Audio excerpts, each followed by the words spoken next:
Essa semana nós recebemos na secretaria um irmão missionário que trabalha no Centro de Treinamento e Apoio Missionário, CETAM. O CETAM é uma agência missionária, possui a sua sede aqui no estado de São Paulo, na cidade de Nova Granada, e eles têm trabalhado especificamente com o preparo de missionários e o acompanhamento de missionários. E eles estão com uma iniciativa, uma ação missionária para levantar fundos para alunos bolsistas. Essa ação é a seguinte: eles estão produzindo, ou melhor, um empresário produz o café missionário e tem doado a eles esse café para que eles possam revender. O café missionário tem um propósito específico de levantar fundos para esse centro de treinamento, o CETAM, e também subsidiar os alunos bolsistas. Como é que funciona? Através de uma contribuição mensal de R$12, você leva meio quilo de café. Por R$12 você leva meio quilo de café. Tá bom? E assim você contribui com o CETAM. Eu vou pedir a você que tiver interesse em se envolver com essa ação missionária desses irmãos, desse centro de treinamento e apoio missionário, que após o culto você possa procurar o pastor Juba. O pastor Juba está com uma lista onde ele vai alistar lá o seu nome e telefone. Você deixa apenas o seu nome e telefone com ele e ele entrará em contato, ou melhor, o CETAM entrará em contato com você e fará essa intermediação aí, tá certo? Então, se você tiver interesse, após o culto, só procurar o pastor Juba e deixar o seu nome e telefone com ele. Abra aí a sua Bíblia, por favor, na primeira carta do apóstolo Paulo a Timóteo, capítulo de número 4. 1 Timóteo, capítulo 4, nós vamos ler a partir do versículo 11 até o versículo 16.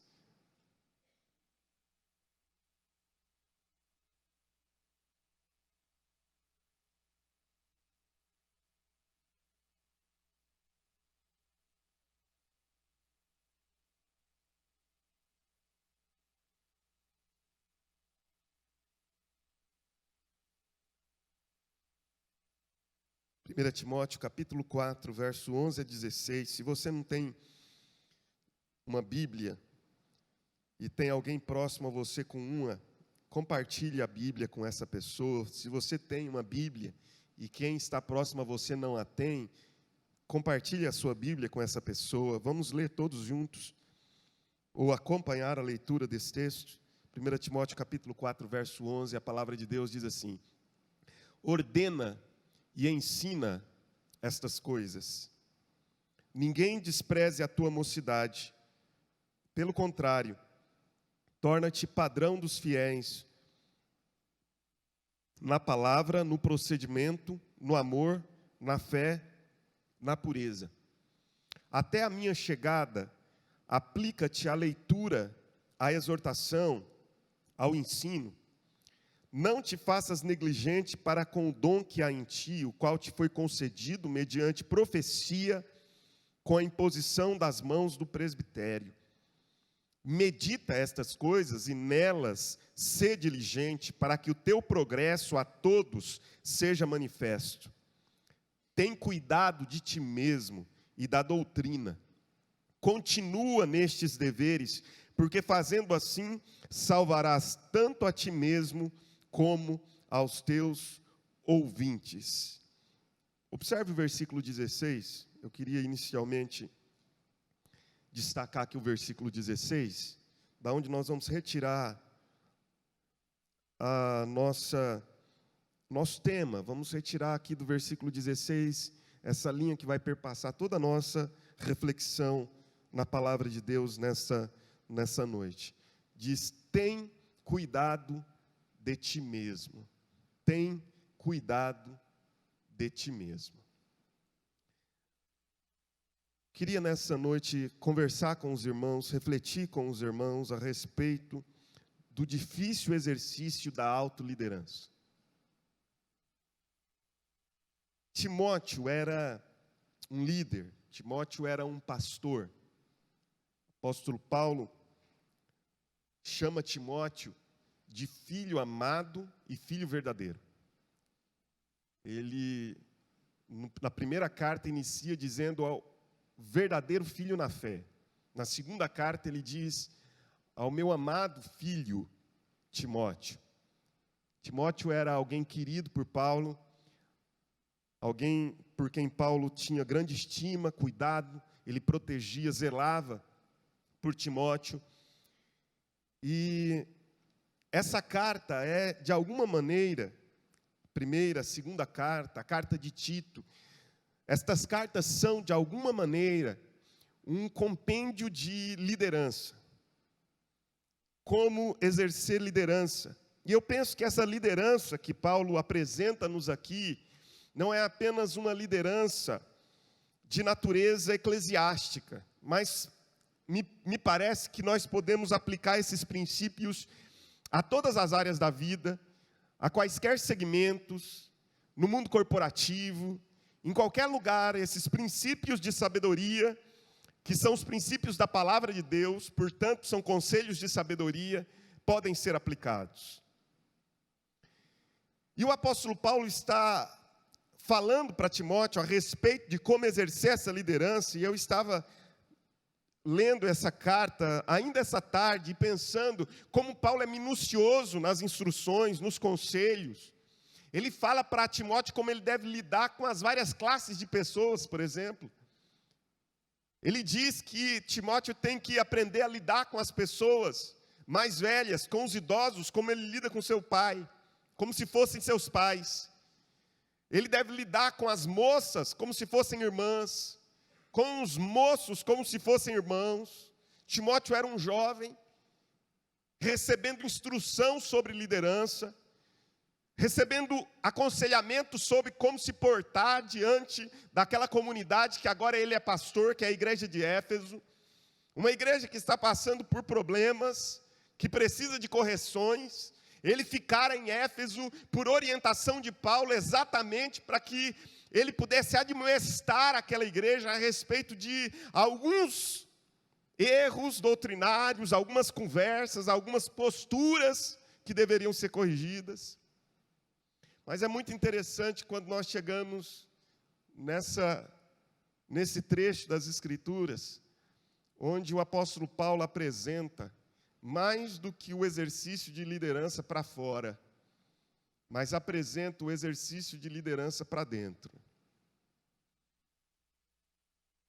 Bill Hybels usa uma figura, uma metáfora no seu livro Liderança Corajosa, e a metáfora é de uma bússola. E ele diz que geralmente quando nós pensamos em liderança, nós pensamos numa bússola, norte, sul, leste, oeste, e ele diz, geralmente os líderes, que são o ponteiro que indica a direção, sempre estão pensando naqueles que estão atrás de si, o sul. E ele diz que o problema maior da liderança não é indicar o caminho para aqueles que estão vindo conosco, mas o problema maior da liderança é exatamente para onde o ponteiro está apontando, a direção. Ele diz que o problema não são os liderados, o problema é o líder. Ele diz que o grande desafio da liderança não é indicar o caminho para os outros, o grande desafio da liderança é indicar o caminho para si mesmo. É quando nós somos desafiados a fazer uma autoliderança e nos tornarmos líderes de nós mesmos. Esse é o grande desafio da liderança, tornarmos líderes de nós mesmos. Eu queria que você observasse comigo alguns textos, não apenas em 1 Timóteo, mas alguns textos bíblicos que me chamam a atenção a respeito desse exercício da autoliderança. Olha o que diz, você está comigo? Amém?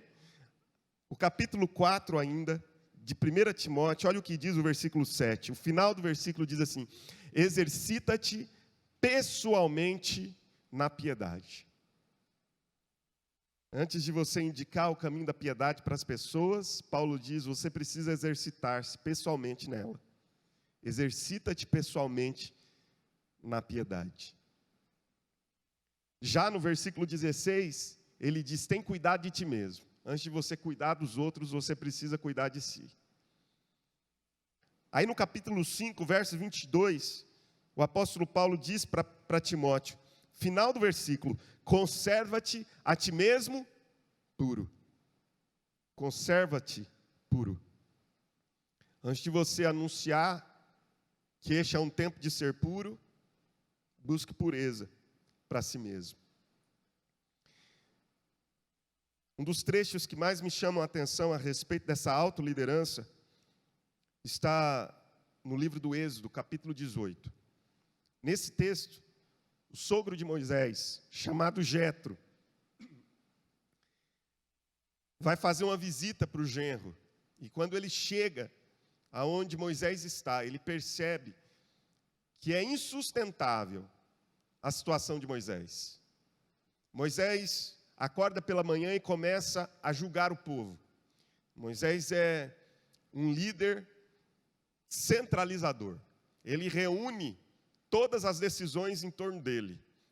A ninguém ele delega. Ele não deixa que ninguém assuma a liderança. E Jetro observa aquela cena que transcorre talvez durante dias, e ao longo de todos os dias, uma rotina extenuante, de modo que Moisés acorda pela manhã e começa a julgar, a orientar, a aconselhar pessoas, e ele faz isso durante o dia inteiro, do nascer do sol até o pôr do sol. E além de Moisés se dedicar às pessoas, havia aquela fila imensa, esperando o atendimento de Moisés. Jetro chama Moisés num canto e diz para ele, não é bom o que você faz. Isso está no versículo 17 e 18 do capítulo 18 de Êxodo. Não é bom o que fazes. E então ele diz para Moisés, sem dúvida desfalecerás. Desfalecerás. A palavra desfalecer significa envelhecimento precoce. A palavra desfalecer significa exaustão. Jetro diz, você vai envelhecer antes do tempo, você vai sofrer de burnout, você vai ter uma síndrome, e você vai queimar antes do tempo. Você vai queimar completamente. Mas ele diz, não é só você que vai sofrer essa síndrome, não. De queimar totalmente, de extenuar. Você e todo o povo que está contigo. Porque isso é pesado demais, tu não pode suportar. E Moisés dá uma orientação, ou melhor, Jetro dá uma orientação a Moisés clara, dizendo, olha, isso que você faz não é bom, você vai morrer assim, você vai morrer, você vai queimar totalmente. Você não vai suportar isso. Talvez o grande problema que nós tenhamos na vida, queridos, seja o fato de que, mais do que liderar outras pessoas, nós precisamos aprender a liderar o nosso próprio coração. Todos aqui são líderes, de alguma maneira. Nem que seja ser líder de si mesmo. Você precisa aprender a liderar a si mesmo. Existem coisas, às vezes, dentro de nós, que nos impedem de exercer a liderança sobre nós mesmos. O apóstolo Paulo está reunindo aqui um grupo de líderes que são os líderes da igreja de Éfeso, e eles se reúnem com esses irmãos no capítulo 20 de Atos, e ele dá uma orientação clara a esses irmãos. Ele diz assim, cuidem de vocês. Isso está no versículo 28 do capítulo 20 de Atos. Cuidem de vocês. Muito semelhante à mesma orientação que ele dá a Timóteo. Tem cuidado de ti mesmo. Provérbios 16, 32 diz que melhor é o homem que aprende a dominar a si do que aquele que conquista uma cidade. Melhor é o homem que aprende a paciência do que o valente de guerra. Às vezes nós somos competentes o suficiente do lado de fora, mas o nosso mundo interior está numa desordem total. E, aliás, isso é apenas aparência. Quando nós parecemos ser suficientemente competentes do lado de fora, mais cedo ou mais tarde a máscara cai. Porque o grande problema não é para onde o ponteiro aponta, o grande problema é o próprio ponteiro. O grande problema é o próprio ponteiro. Então eu queria que você pensasse em qualquer que seja a tua posição, dentro da igreja, fora dela, você precisa organizar o seu mundo interior. Você precisa colocar em ordem e exercer liderança sobre si mesmo. Por quê? Porque isso é um chamado ao egoísmo, um chamado a nós nos tornarmos pessoas ensimesmadas? Não. Porque isso é fruto do Espírito. Paulo diz em Gálatas capítulo 5, versos 22 e 23. O fruto do Espírito é amor, alegria, paz, bondade, benignidade, fidelidade, longanimidade, mansidão e domínio próprio. A palavra domínio próprio é uma palavra grega, egokratos. Governo, kratos, ego, do eu. Paulo não está falando que é um governo totalitário aqui. Paulo está falando que é alguém que aprendeu a governar a si mesmo, a governar o seu próprio coração. Ah, eu não sou líder de nada, você é líder de si mesmo. Você precisa aprender a liderar o seu próprio coração. Você precisa colocar em ordem tudo aquilo que está desordenado dentro de você. Porque se você não conseguir colocar em ordem o que está desordenado dentro de você, mais cedo ou mais tarde, você mesmo vai extenuar.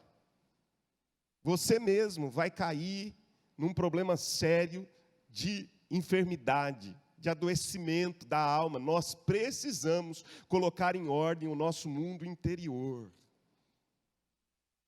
E esse texto me parece falar um pouco ao nosso coração sobre alguns princípios que nós podemos aprender sobre como colocar em ordem esse mundo interior e exercer liderança sobre nós mesmos.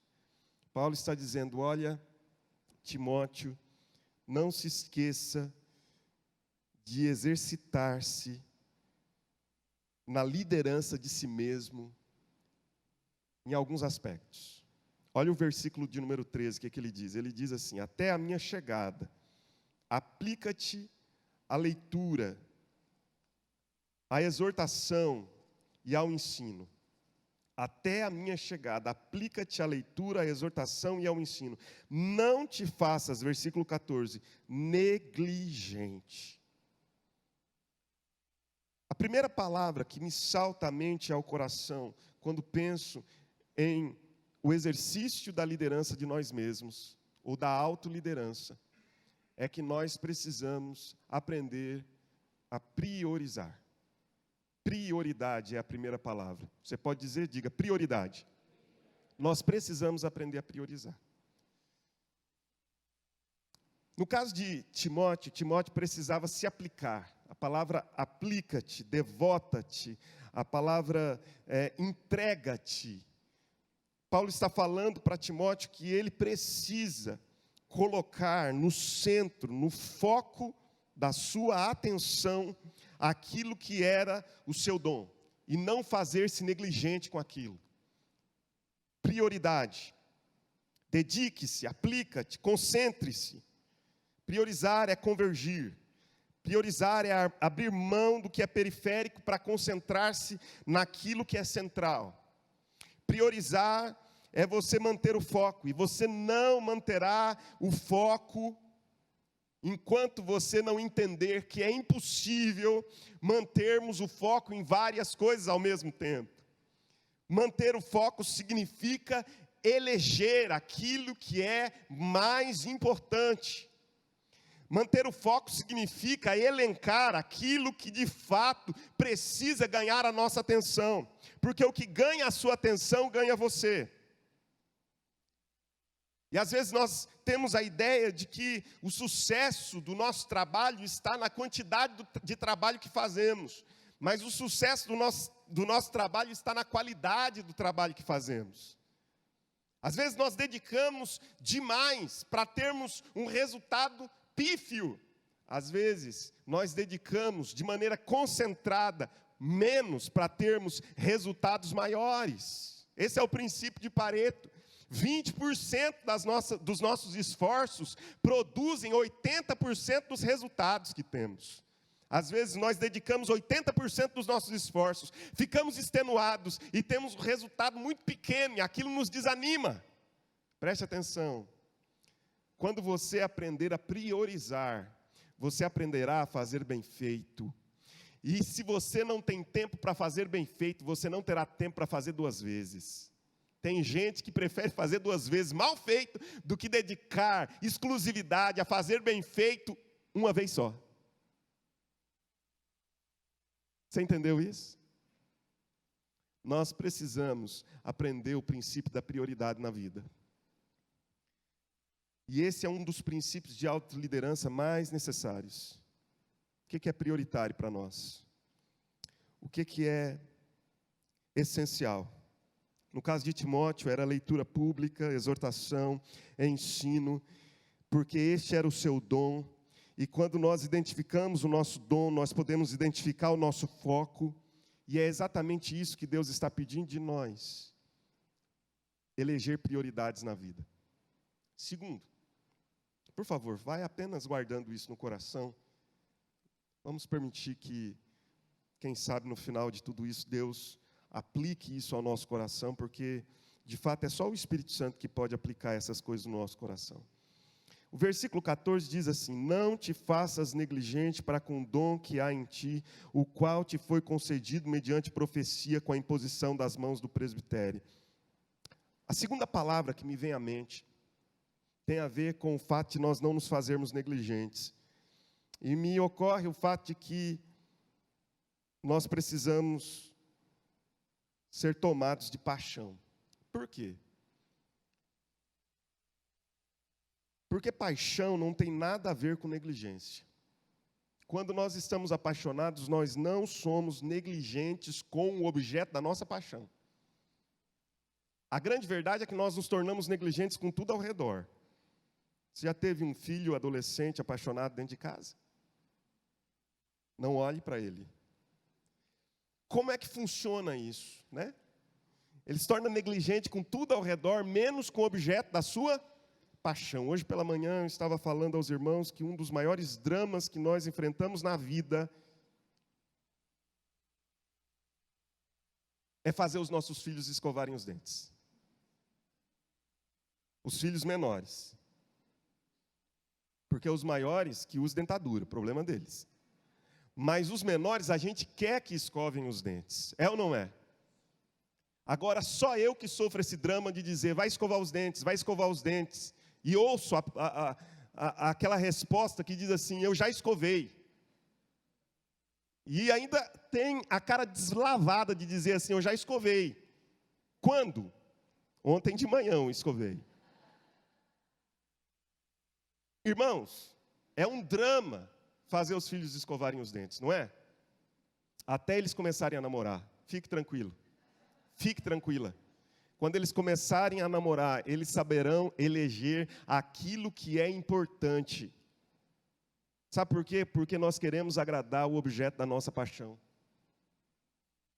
Eu já contei aqui para os irmãos que veja bem, eu estou dizendo, quando a Bíblia diz não te faças negligente, é porque está nos falando a respeito de que não combina estarmos apaixonados por uma coisa e sermos negligentes em relação a isso. É impossível isso. Quando eu estudava em Londrina, eu vinha trabalhar, eu era estudante de teologia, então eu vinha trabalhar numa igreja aqui no interior de São Paulo, e eu fiz isso durante 4 anos. Primeiro ano que eu fiz isso, eu fiz por amor à obra. Eu vinha por amor à obra. Só que era muito difícil. 280 quilômetros no máximo separavam Londrina de Itaguaí. Só que isso me custava um dia inteiro de viagem. Eu saía de Londrina de manhã, às 8 horas da manhã, e eu tinha que ir até uma outra cidade chamada Piraju, aqui no interior de São Paulo. Depois aguardar um outro ônibus para ir até uma outra cidade chamada Fartura. E depois aguardar mais um outro ônibus para ir até Itaguaí. Eu dizia que lá para Itaguaí não tinha ônibus direto, não tinha ônibus indireto, não tinha ônibus de jeito nenhum. Era uma luta. Então eu saía de manhã e chegava no final da tarde em Itaguaí. Durante um ano eu fiz isso. Até que no final daquele ano eu disse assim, embora muito jovem, eu tinha força para fazer, mas eu disse, não, isso está me custando muito tempo, isso está me custando muito esforço, gasto um dia inteiro para ir, gasto outro dia inteiro para voltar, não vou mais fazer isso, até que aqueles olhos verdes me fizeram voltar para lá. Aí eu conheci a Sônia, aliás, eu já a conhecia, mas aí ela se apaixonou primeiro por mim, ficou apaixonada. Ai, não transmite isso, não. E aí, com muito esforço, eu me apaixonei por ela. E aí eu comecei a ir, não mais só por amor à obra. Aliás, eu não ia mais por amor à obra. Eu ia por paixão. Porque quando nós estamos apaixonados, nós não temos distância. Nós não fazemos cálculo do valor que gastamos. Nós não fazemos cálculo do tempo.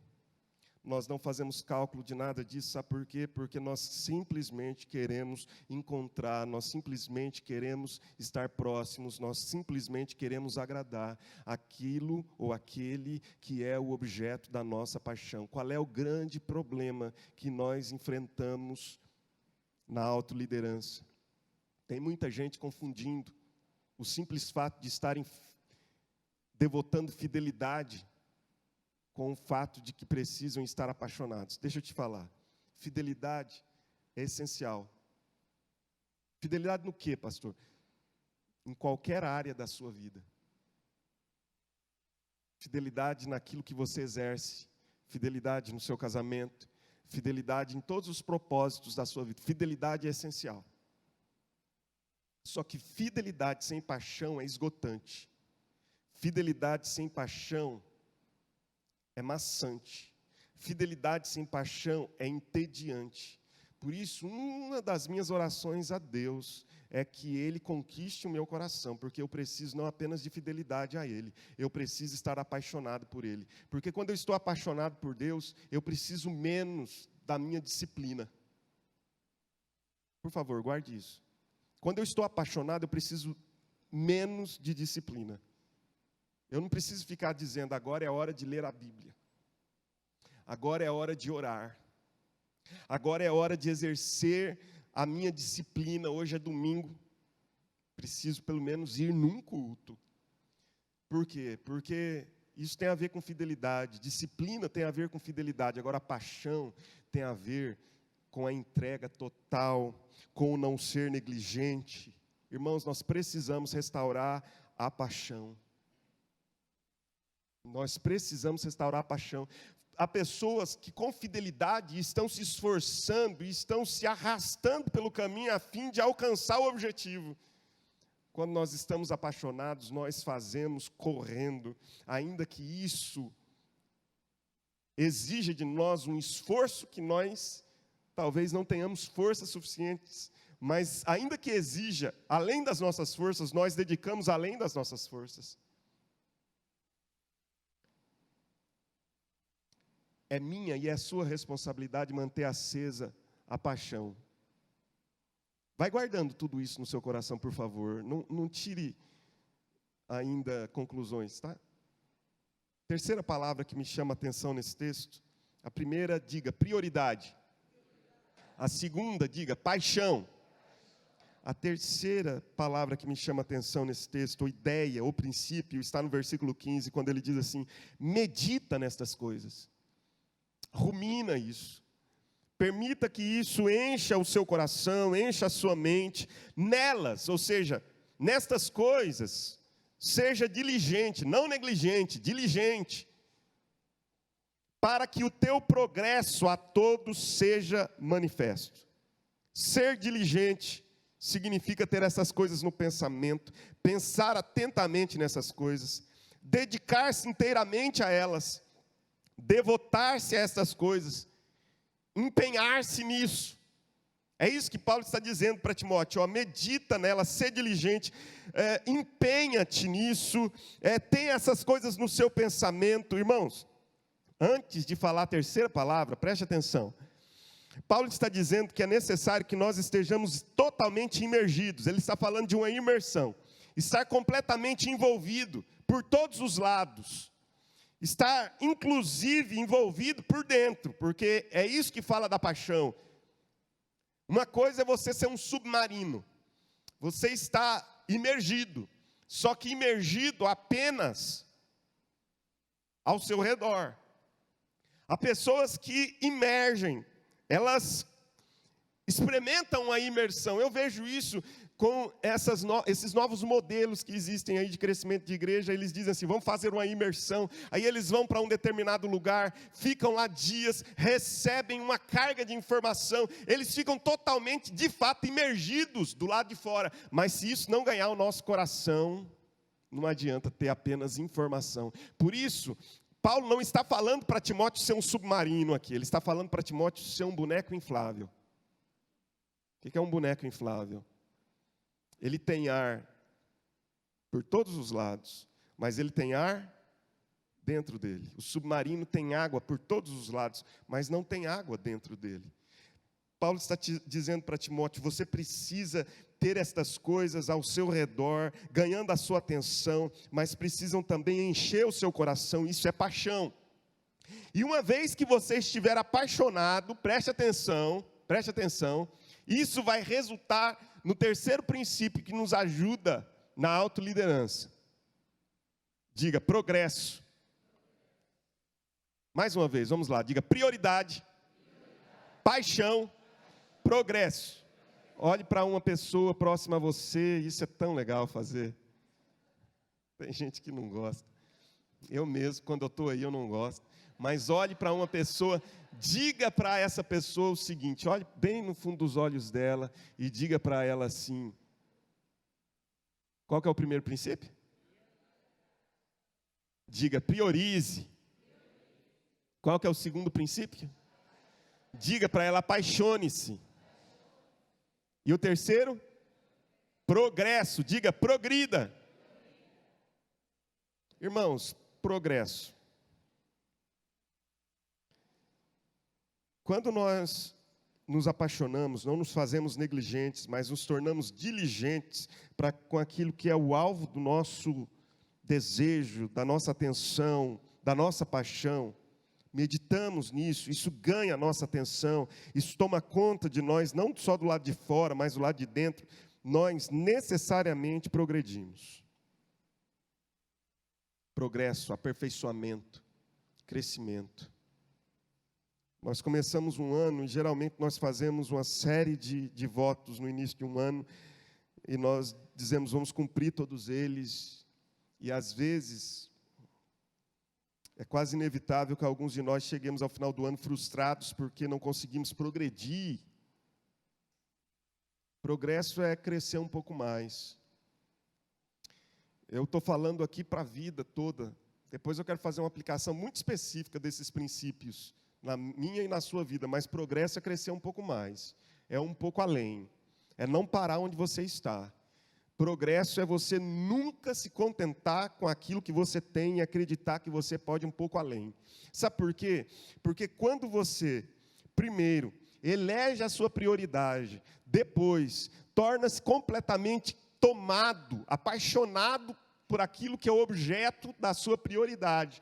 Em seguida, isso vai produzir em você progresso, crescimento, aperfeiçoamento. Irmãos, uma vez que nós começamos a trilhar esse caminho chamado caminho do crescimento, caminho do aperfeiçoamento, caminho do progresso, nós podemos visualizar lá na frente algo que tem nos faltado muito. Isso se chama excelência.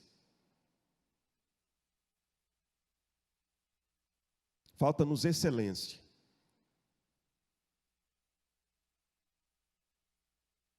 Você talvez seja como eu, que na época de colégio, estudava para passar de ano. A média na minha época era 6. Eu tinha que tirar 6. Eu me esforçava muito para tirar 8 nos 3 primeiros bimestres. Que era bimestre, era 4 bimestres. Nos 3 primeiros eu me esforçava assim para tirar 8, para no último eu ficar relaxado. Meu problema não era tirar nota. Meu problema não era ser o primeiro da turma. Meu problema não era que as pessoas se lembrassem de mim. Meu problema não era ganhar medalha. Meu problema era só passar de ano. Se eu passasse, beleza. Sabe o que isso é? Mediocridade. Isso é mediocridade. Nós somos medíocres. Eu estou me incluindo, então não estou falando... Nós somos medíocres na nossa cultura. Nós achamos que se nós fizermos, ficando na média, está ótimo, está excelente, valeu. A palavra de Deus nos chama a nunca pararmos nesse caminho chamado progresso, nesse caminho chamado crescimento. E uma vez que você estiver apaixonado, elegendo prioridades e apaixonado, você inevitavelmente irá progredir. Irá crescer, irá se aperfeiçoar. Eu já contei aqui, mas eu conto novamente, eu não tenho problema em ficar repetindo as minhas ilustrações, elas são poucas, então preciso... Fídias foi um escultor grego, foi ele quem era um arquiteto, escultor, foi ele quem planejou a arquitetura do templo Partenon. Foi ele quem esculpiu Júpiter. Ele era alguém muito convocado, chamado para fazer as esculturas dos deuses gregos. E um dia lá estava Fídias esculpindo a imagem de um deus grego que deveria ser colocado dentro de um templo de adoração pagão. E ele estava com todo o cuidado esculpindo as costas dessa imagem, dessa estátua. E uma pessoa viu ele com todo aquele cuidado durante horas e horas, esculpindo as costas daquela imagem, e veio até ele e disse assim: mas por que você gasta tanto tempo? Por que você gasta tanta energia? Por que você gasta o melhor de si esculpindo as costas dessa imagem, dessa estátua? Na hora que você colocar ela dentro do templo lá, os adoradores desse Deus nunca verão as costas, porque ficará escondida, verão apenas a face. Se dedica à face, se dedica àquilo que ficará aparente aos adoradores. Pelo que Fídias respondeu a essa pessoa: eu não estou trabalhando para os homens, eu trabalho para os deuses, e os deuses o verão. Esse princípio pagão deveria ser melhor pensado por nós que cremos, que servimos ao Deus verdadeiro e de fato servimos. Quantas vezes, no exercício daquilo que fazemos para Deus, fazemos apenas na aparência, fazemos apenas para aqueles que estão vendo, fazemos apenas na publicidade e nos esquecemos de fazer, porque Deus está vendo, ainda que seja oculto aos olhos daqueles que na publicidade enxergam tudo. Sabe, meus irmãos, nós precisamos novamente resgatar o conceito de excelência naquilo que fazemos. Progresso significa você mirar a excelência e correr atrás dele, atrás dela. Quarto e último princípio que eu queria que você guardasse no seu coração, diga primeiro: prioridade, paixão, progresso. Versículo 16 diz assim: tem cuidado de ti mesmo e da doutrina, continua nestes deveres, porque fazendo assim salvarás tanto a ti mesmo como aos teus ouvintes. Olha o que Paulo diz para Timóteo, olha, nesse cuidado de si mesmo, nesse exercício da autoliderança, você precisa, Timóteo, aprender, última palavra, a perseverar, a persistir, a permanecer.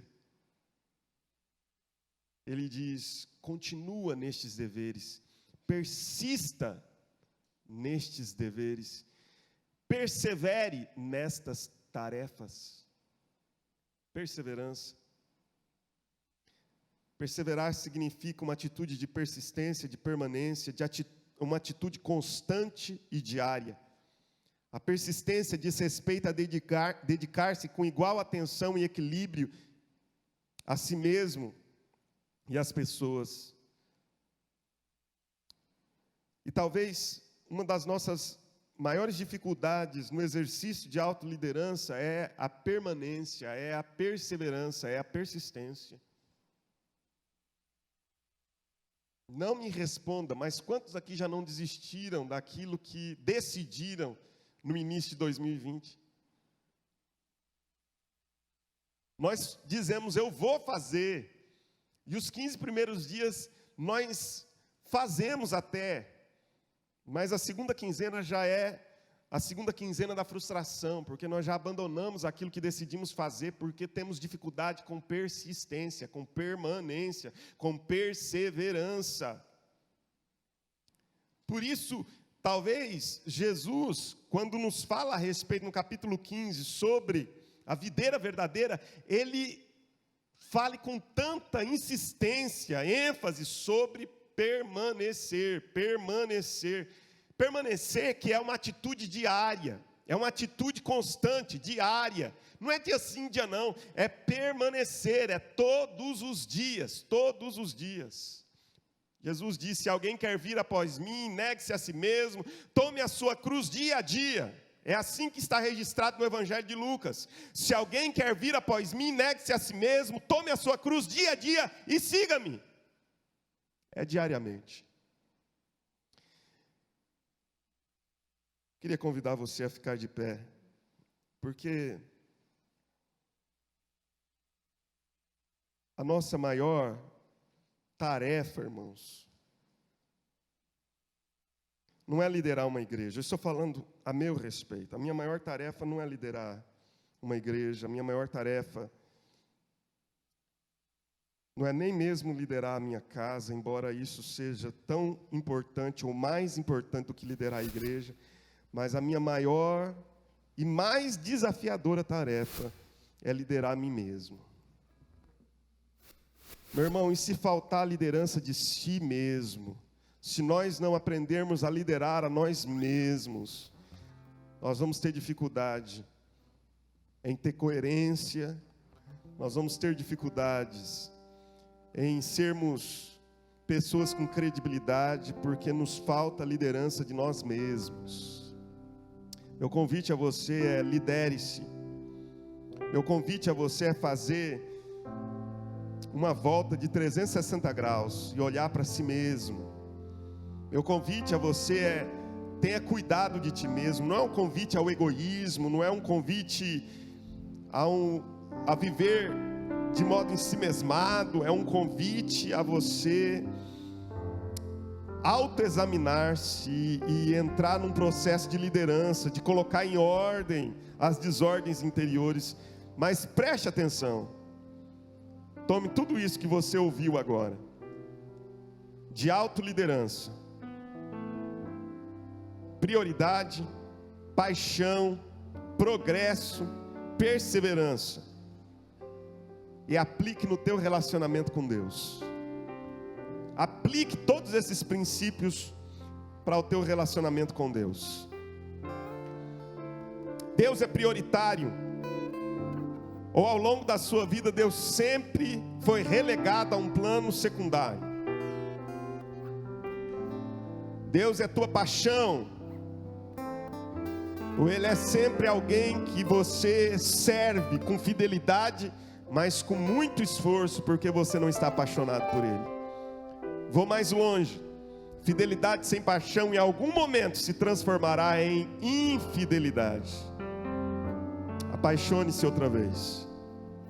Você tem progredido no teu relacionamento com Deus, ou você vive essa mesmice há anos?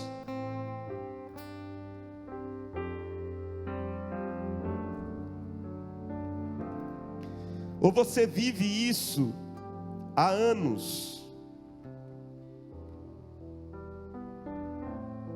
Você já poderia ter lido as Escrituras, mas você tem dezenas de anos de cristão, mas você nunca leu a Bíblia toda. Nunca leu as Escrituras.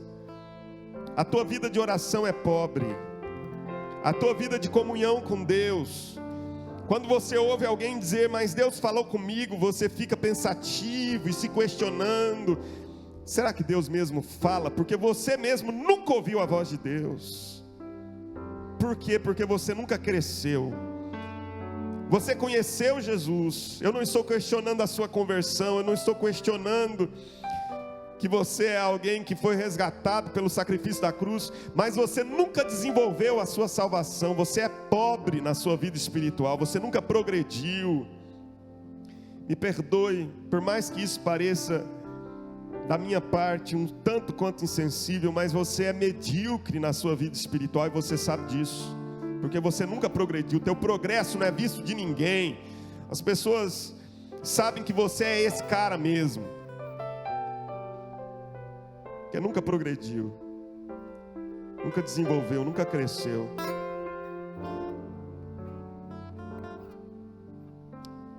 Você é verdadeiramente alguém que persevera nas decisões que você toma em relação a Deus? Daniel, certa feita, decidiu firmemente não se contaminar, e ele foi até o fim no cumprimento da sua decisão. Isso significa perseverança. Meu irmão, lidere, coloque em ordem o seu mundo interior, lidere a si mesmo e lidere você rumo a uma vida de mais proximidade com Deus. Aplique tudo isso ao teu relacionamento com Deus, em nome de Jesus. Vamos adorar o Senhor com essa canção.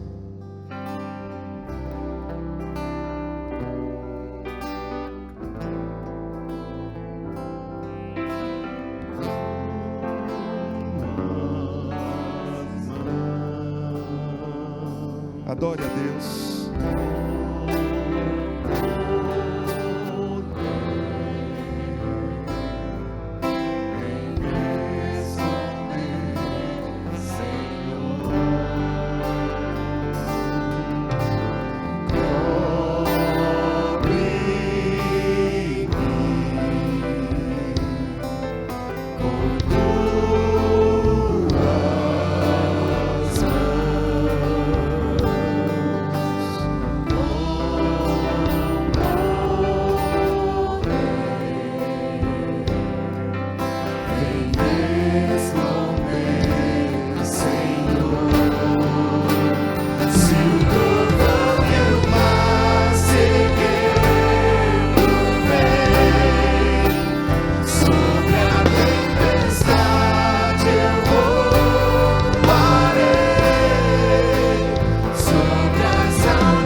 convite é para que você eleja Deus como a prioridade da sua vida, a paixão da sua vida, o motivo do seu progresso e a perseverança da sua caminhada.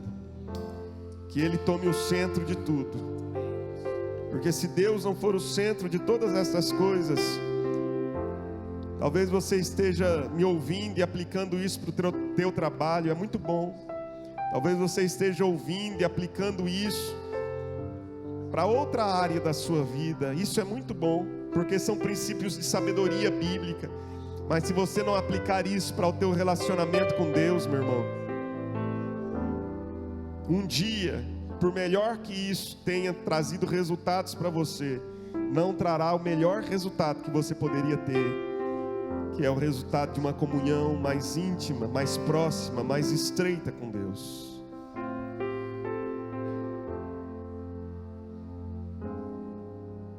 Eu queria terminar com uma intercessão pela tua vida, pela vida dessa igreja.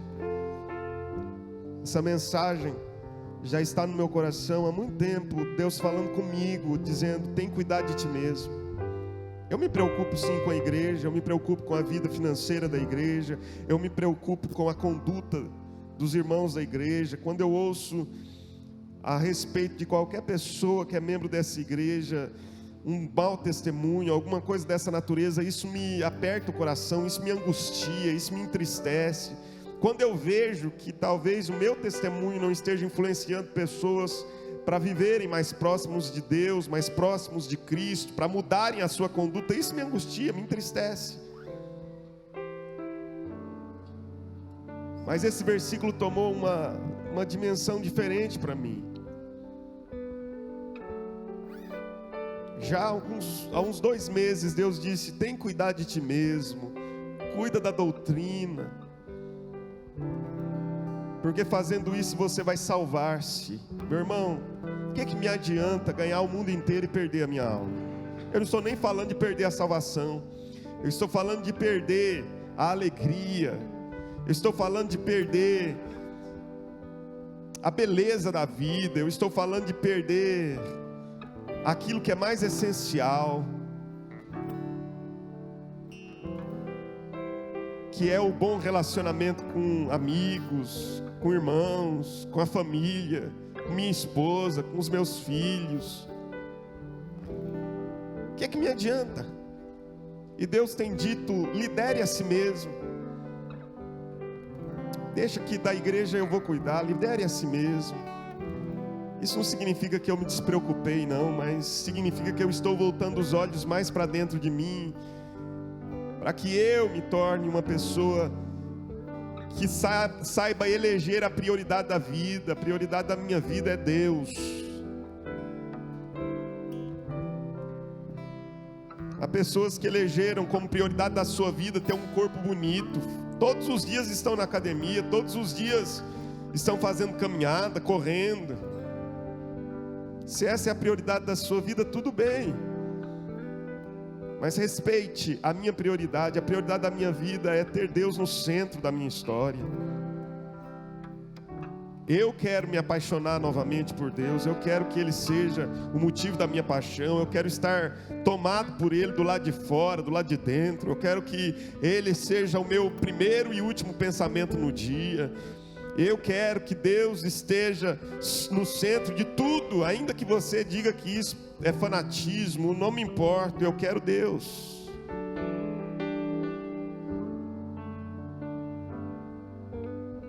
Eu não quero progredir em outras coisas, eu quero progredir no conhecimento dEle. Eu quero ir para lugares mais profundos nele.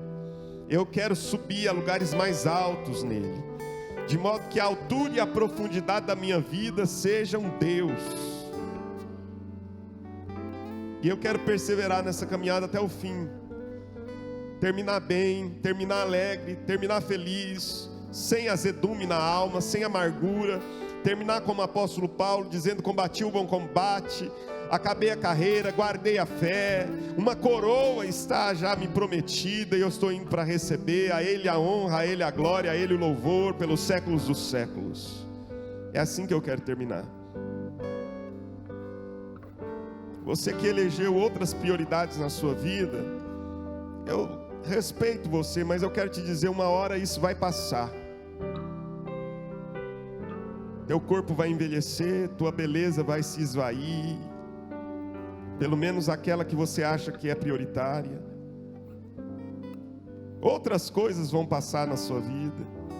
O dinheiro vai te corroer. A ferrugem, o ladrão vão corroer e roubar. Tudo aquilo que você eleger como prioridade da sua história, que não seja Deus, vai passar. Ouça isso, vai passar.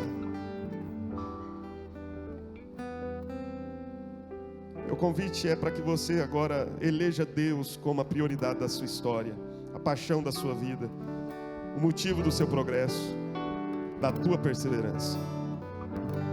Pai Santo, em nome de Jesus, obrigado pela vida dessa igreja que tem sido, Senhor Jesus, um lugar tão importante para a minha fé,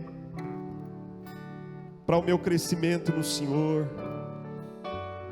Muito obrigado, ó Deus, porque estar aqui, Senhor, semanalmente, estar aqui, Deus, para pregar a Tua palavra, para ensinar, é sempre para mim, Deus, um motivo para ficar mais perto de Ti. Então eu te agradeço, porque essa igreja se tornou, Deus, de alguma maneira uma cerca protetora na minha vida.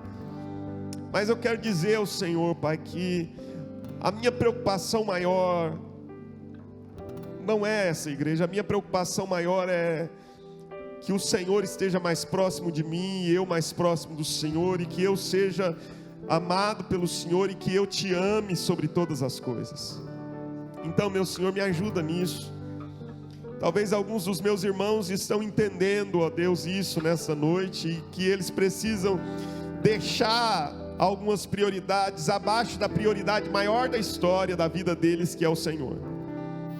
Ensina-nos isso, eu te peço, em nome de Jesus. Que o Senhor te abençoe, que o Senhor te guarde, que o Senhor levante o rosto sobre ti, que o Senhor te dê a paz, que Ele faça resplandecer sobre ti o rosto e tenha misericórdia de ti. Que a graça de Jesus, o amor de Deus o Pai e a comunhão do Espírito sejam e permaneçam sobre sua vida agora e para sempre. Amém e amém. Deus nos abençoe.